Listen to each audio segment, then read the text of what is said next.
Muito bom, Milton. Antes da próxima pergunta aqui, que vai ser a pergunta que nem você nem a produção sabe, tá?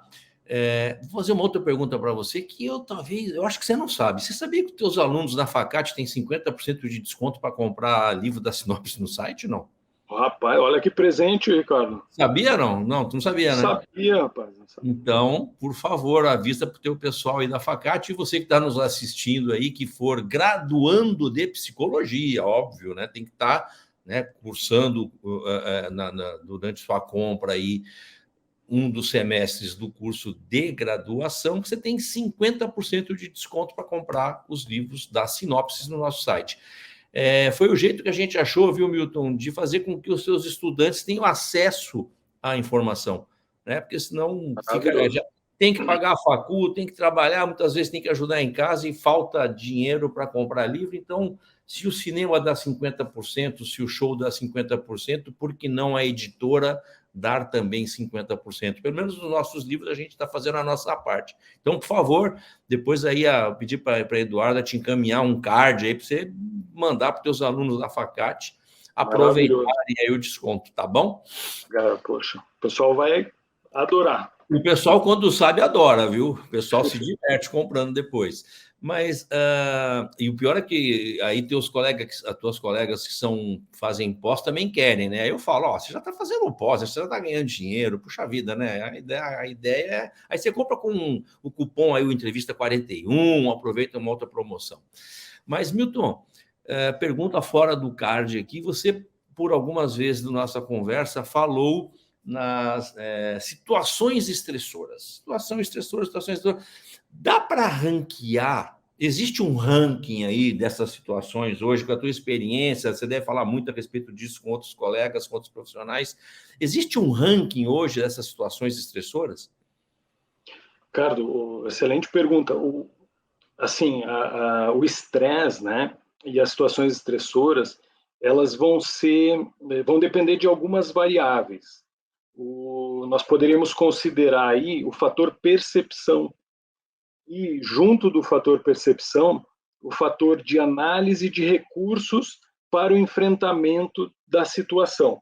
Então, uma situação ela vai ser entendida como estressora quando a pessoa avaliar a situação e não se sentir capaz, em condições de lidar com essa situação. Então, essa é uma perspectiva trazida pelo Lazarus, que, aliás, ele ficou entre os 100, ele foi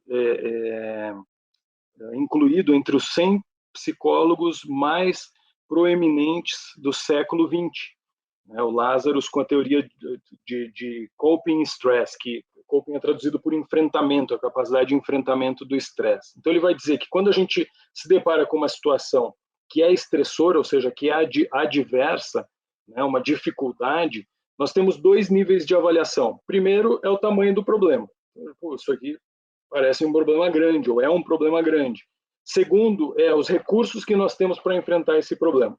Então, como isso varia muito de pessoa para pessoa, é difícil a gente dizer assim, olha, um ranking do que seja mais estressor ou não. Né? Evidentemente que a gente tem situações de tragédia, situações inesperadas, situações que envolvem perdas, que são situações de violência, de agressividade, são todas elas situações extremamente traumáticas, né?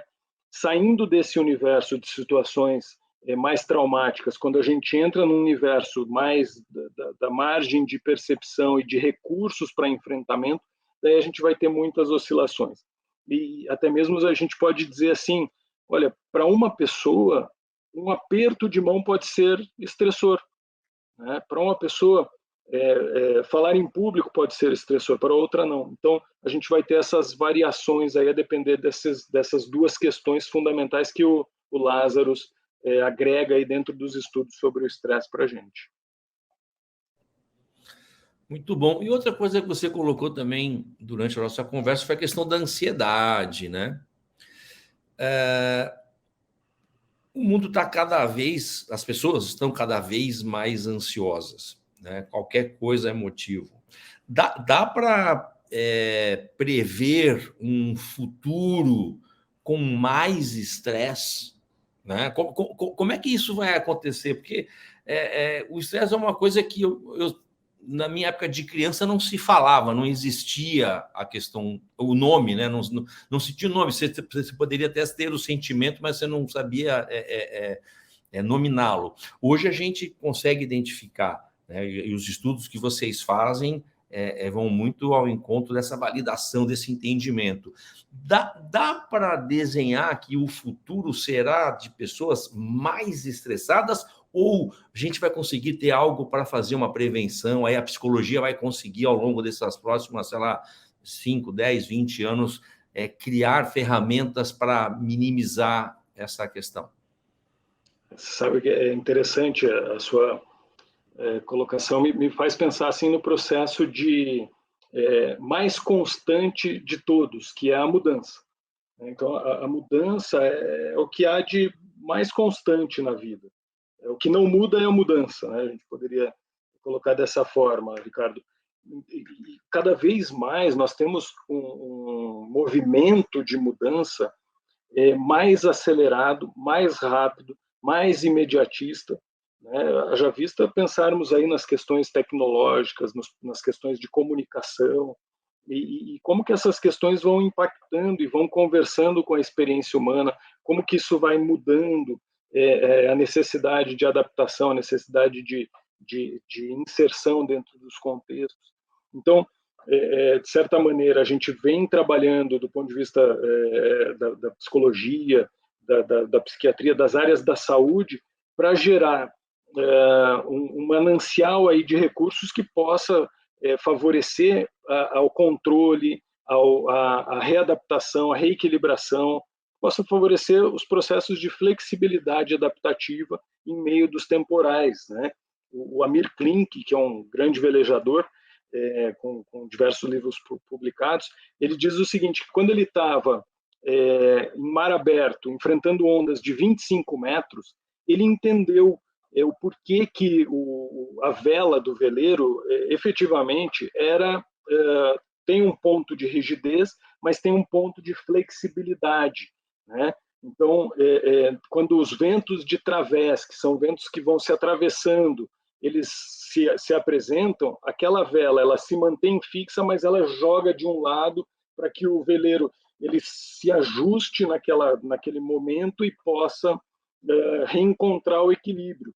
Então, os recursos aí da psicologia é como se fosse esse mastro, né, para nos ajudar dentro das dores, das dificuldades, das situações difíceis que vão surgindo, a gente a encontrar espaços de adaptação. E o Amir Klink ele diz que se o veleiro, ou se a vela do veleiro fosse rígida, num vento de través do montante que ele enfrentou, ou a vela quebraria, ou o veleiro viraria e por consequência, afundaria. Então, o grande ponto que a gente precisa observar nesse aspecto, e que a gente tem observado, Ricardo, é que a velocidade das mudanças faz com que a gente vá precisando desenvolver sempre novos antídotos, né? Novos materiais que possam auxiliar no enfrentamento das situações, de modo que a gente tenha o desenvolvimento dessa flexibilidade psicológica. Então, eu não me arriscaria, né, a prever qualquer futuro, mas eu não entenderia que a gente evoluiria para uma situação pior. Eu sempre procuro ter uma visão otimista de tudo que se produz, que se trabalha, que se busca enquanto sociedade, de que as experiências trágicas possam nos ajudar a evoluir enquanto humanidade, enquanto desenvolvendo, né, no desenvolvimento de aspectos que sejam mais saudáveis, que se contemplem, né, visões mais empáticas, que contemplem dimensões como a gentileza, como a gratidão, como o perdão, e que contemplem também o desenvolvimento de energias e capacidades de assertividade que nos permitam estabelecer fronteiras e limites saudáveis para que se construa saúde sempre. Oi, gostou desse vídeo? Aqui e aqui existem mais 2 links para você continuar assistindo um excelente material sobre psicologia. E aqui embaixo, um cupom de desconto para você comprar em nosso site. Tchau!